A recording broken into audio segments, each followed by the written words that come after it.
Mes frères et sœurs, quand on parle de la colère de Dieu ou de la colère de l'Éternel, sachez que l'on parle de la colère de Kimbangu, de Mfumu Kimbangu, qui est le Christ véritable.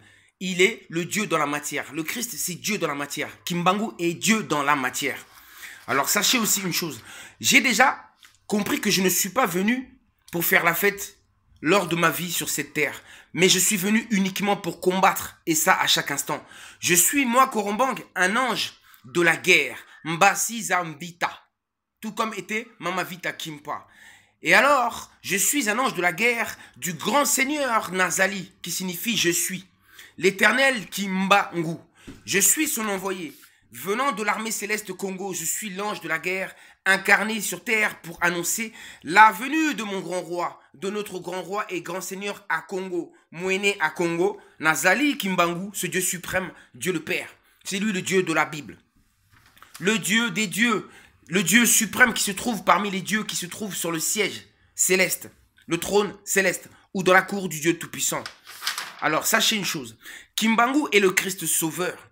Oui, il est le Dieu dans la matière, dont parle le Tanakh, la Bible, qui devait revenir pour régner pour sa consécration royale. Kimbangu est le roi divin de l'humanité, le roi des hommes, le commandant de notre monde.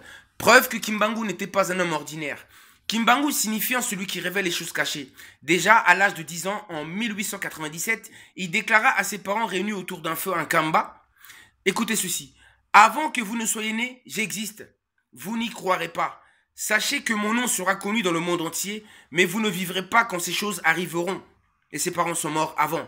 Alors dites-moi, qui à part Dieu lui-même est capable de révéler ce qui est caché? Car il est Amon, et Amon signifie le caché. Il est ce Dieu qui est caché lui-même. Donc, comment ne pas connaître ce qui est caché? À sa mort et après son autopsie, aucun membre intérieur de son corps n'a été retrouvé, ni cœur, ni foie, ni poumon, etc. Quelle puissance! Quelle majesté! Quelle clairvoyance, quelle divinité, quelle grandeur. Oui, Kimbangu est notre sauveur. Et tous les Noirs doivent connaître leur Dieu, leur consolateur, leur sauveur. Mais ne le mélangez surtout pas avec Kiangani et le kimbanguisme corrompu, allié de l'armée du salut, de Vatican et de l'Occident.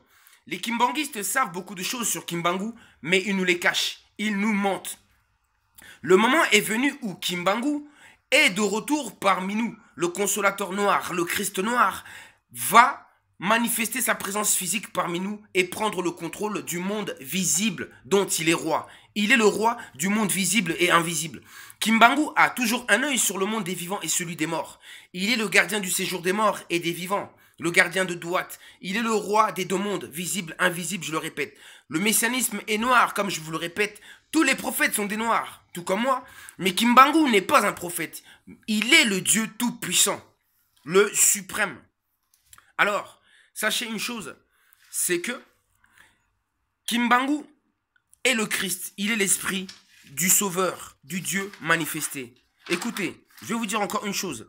C'est que Kimbangu est le Dieu suprême des 8 dieux du trône céleste. Il y a 7 anges au trône céleste, 7 archanges. Lui, il est l'archange suprême qui est au-dessus de ces 7-là. Donc, il est assis en haut du trône céleste. Il est le tout-puissant de ces 7-là. Les 8, je vous avais dit. Il est le plus puissant de ces anges-là, de ces archanges-là, puissants du trône céleste. C'est lui, Kimbangu. Il est le Dieu suprême. Et sachez une chose, c'est que tous les dieux, tous les anges sont des rois. Tous les anges, tous les dieux, ce sont des rois. Vous avez compris? Donc, les anges sont des rois. Je suis un roi. Mais il y a un roi suprême. Et c'est Kimbangu. Et il va se manifester. Il est Nazali. Je suis celui qui est éternellement. Vous avez compris? Celui qui était, qui est et qui sera. Il sera toujours. Il est un esprit. Il est le Seigneur des esprits. Il est un esprit éternel. Kimbangu. Gloire à Kimbangu Nazali. C'est lui, le Seigneur, le grand sauveur. Et je vous dis, il va bientôt se manifester dans un corps. Il est déjà dans un corps physique, il va se manifester. Il va se montrer à nous. Et il va prendre tout simplement les rênes. Je vous dis à très bientôt, chercheurs de vérité.